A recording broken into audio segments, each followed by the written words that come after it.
كم جرتوا نجرتوا فرت كينيا مي هواي تبع أرجنتينا في جبس جدو تري نموني هدون واي تبع نمني واي تبع هن أجين جريدي جادو فيسبوك يهاتو تيك توك ميديا هندي واي تبع كناتين قلت ميجرا كنافو واي تبع نمن أجيني وان جرات فكاتو يو هنجراتين اللي تبع الدنيا كنقوتو جايب سيسفي وان إيجا من هدوتو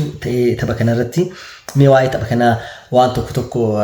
كابني اسنف يعني را كيساتومو نموني هدون وان جبس أفريقيا تاتيف دم نجارة جبس رت دلجمي أك أرجنتينا موتو قدامي غارينمو فير بلاي توري غارينمو أم فير بلاي يعني واحد تجرا ماجرا مي واي تبع أكنا ملالت أكنا يكتون نجارة دبتانيس يو إلالو تبني كون completely fair ture maalini rakkine ture mindset jiraat yeroo hedduu biyyi Afrikaa yookaan immoo Afrikaanonni tun mindset isaanii adii wajjin yoo wal bira qabnee ilaallu baay'ee dadhabuudha biyyoota Afrikaa hedduu ilaaluu dandeenya hanga Cape Verde ta'uu danda'a Senegal Ivory Coast Gibsi qofaa miti biyyoonni hedduun hanga daqiiqaa 86 sanii olis hanga 70 olii erga dursaa turanii booda dhumarratti yookaan immoo finishing time stoppage time daqiiqaa jedhamu irratti yeroo isaan harka kennatanii waancaa guddaa akkanaa kan yookaan immoo waancaa guddaa akkanaa kan keessaa ba'an argaa ture jechuudha. Kan Gibsi kanarraatis akkanumatu mudate jechuudha. Wanti biraa wanti addaa yookaan immoo amma akka namoonni hedduun jedhan fiifatu loogii Arjentiinaadhaaf dalagee loogii Gibsi irratti godhe wanti jedhamu it is false dhugaa miti. Maaliif akka nama tapha laalee tokkotti taphicha baay'ee jalqabumallee baay'ee dominant godhanii taphataa turanii Arjentiinonni garuu encounter attackiidhaan Gibsoonni goolii lamaan kana galchuu danda'an jechuudha. Goolii kana lamaan alammoo wanti biraa immoo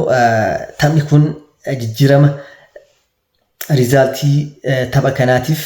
inni guddaa fi wanti murteessan tokko jira innillee namticha balaa Lionel Andres Messi jedhamu tokko namtichi kun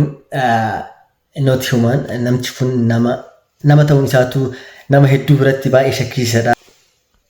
Namoonni hedduun nama kana AI dha roobootii dha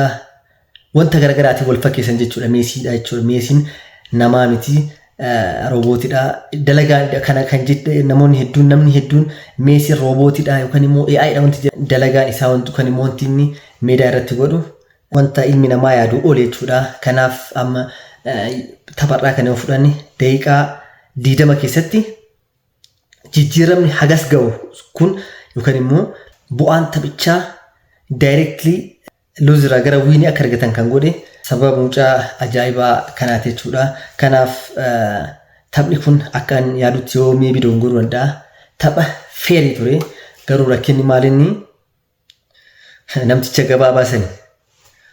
Namticha gabaabaa namoonni hedduun roobootii yookaan immoo AI wal fakkeessan kana isa jechuudha jijjiirame ture. Isatu taphichallee waa hundallee isatu Afrikaa mataa qaqqabachiise malee I didn't see any racism in this game. Jira fakkeenyaaf taphoonni hedduu uummanni adiin yookaan immoo daanyoon uummata adii yeroo uummata gurraacha kan yookaan uummata Afrikaa kana qaqqaban hedduu argee jira. Garuu taphni har'aa kun fair play tapha sirrii fi tapha mindsetiin isaanii isaan mo'achiise malee tapha loogii qabu yookaan immoo zaranyinnet jedhee yaaduudhaan.